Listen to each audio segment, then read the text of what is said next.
Greetings, my name's Andy, and I'm here to talk to you about HAARP. Now, I'm a conspiracy buff. I really enjoy the unsolved, the unknown, the potential. I really like looking for the truth in things, like the deeper truth behind things. And that is to say, I really like conspiracy theories. Um, I'm here to share one particular theory with you right now, and this one is fairly popular. It's actually seen itself on TV a few times. But this conspiracy theory revolves around the technology called HAARP. HAARP stands for High Frequency Active Auroral Research Program. Now, the HAARP facility is located in Alaska, and it consists of 180 specialized antennae. And these antennae are spread throughout 35 acres. So this thing is massive, and there's a lot of electricity that feeds into this unit. Well, what this thing does is it projects a concentrated radio signal up into the ionosphere. This signal is capable of manipulating the ionosphere. Now, the ionosphere, also called the aurora, which it stands for the aurora in HAARP, so HAARP directly targets this area. This ionosphere surrounds our three atmospheric layers of Earth. The ionosphere is unique because it has no atoms. I mean, the only thing that's up there is electrons. It's atomless. So this signal basically manipulates this sphere by creating various shapes, bowls, so that it can redirect its signal. It can create a column and push that column out into space. And this is, like I said, this is our ionosphere. This is the thing that's surrounding us and protecting us from the sun's intense rays.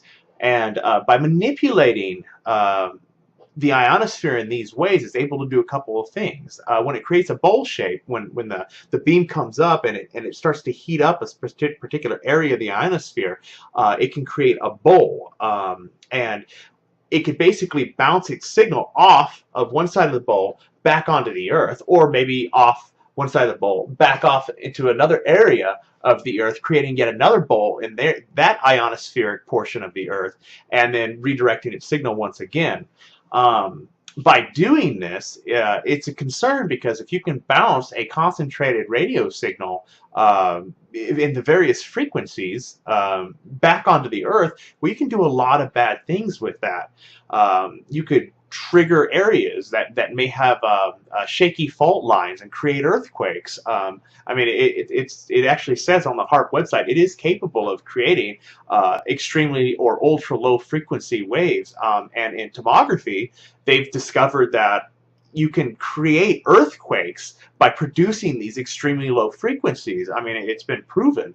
So if the HAARP facility, which is completely capable of creating an ELF wave, can redirect that back down onto the Earth at any particular area, well then, yeah, it's completely capable of creating or triggering an earthquake in that area. Well,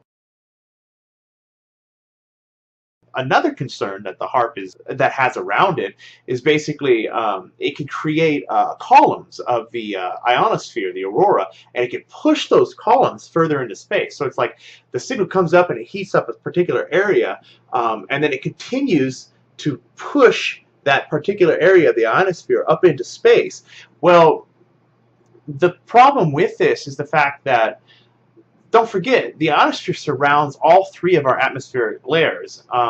And when it creates this column in space, what's happening is all the other atmospheric layers are like trying to fill in the space that's created. And that includes our toposphere, which is, or I'm sorry, our troposphere, which is where weather is created.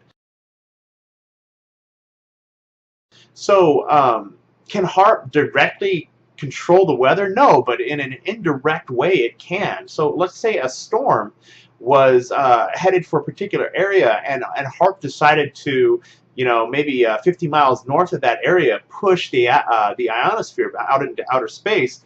That storm can shift and cover that area that HAARP is pushing out into. So it can directly manipulate where it wants that storm to be if it wanted to do so. Do you see where I'm going with this? So yeah, HAARP is a concern. It really is a concern. It's a global concern. The European Parliament, back in, I believe it was 1990s, when the HAARP patents came out, they were very concerned with the capabilities of this. I mean, there's laws, set by the nations that, we're not supposed to mess with the weather, in any form or another.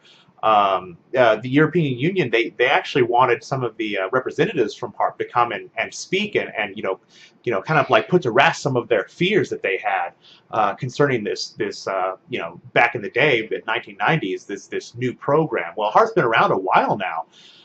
And the major concern globally is this. In a lot of ways, I mean, this facility can be used as a weapon, and you would have a lot of difficulty tracking this particular type of weapon. I mean, if somebody launches a nuke or a missile and it lands and it hits in a particular area, you can trace where that trajectory came from, and you can kind of point blame or point fingers and blame the people that were responsible for it. But with this type of technology, if you're able to alter, maybe not alter the weather, but adjust the weather, change the weather, or who knows what they're capable of doing at this point in time. It's been around for 15 plus years. But I mean, whatever it is that they're capable of doing now, if you can do that, well, you can't really trace that. It's untraceable. If other countries are that know about this kind of technology, they would look at this and they would go, I mean, are they doing something? Like, is America, changing our weather? Is this why we're experiencing droughts? I mean, this kind of thing causes a bunch of concern. And it could be founded, it could be unfounded, but the problem is it exists, and it is capable of doing so. Let's take the major earthquake that happened last year, the tsunami that that hit Japan.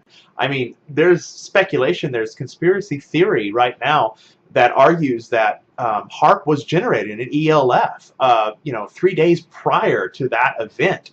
Did they cause the tsunami? Did they cause the earthquake? I mean, how do we know? I mean, how do we really know that this is what happened?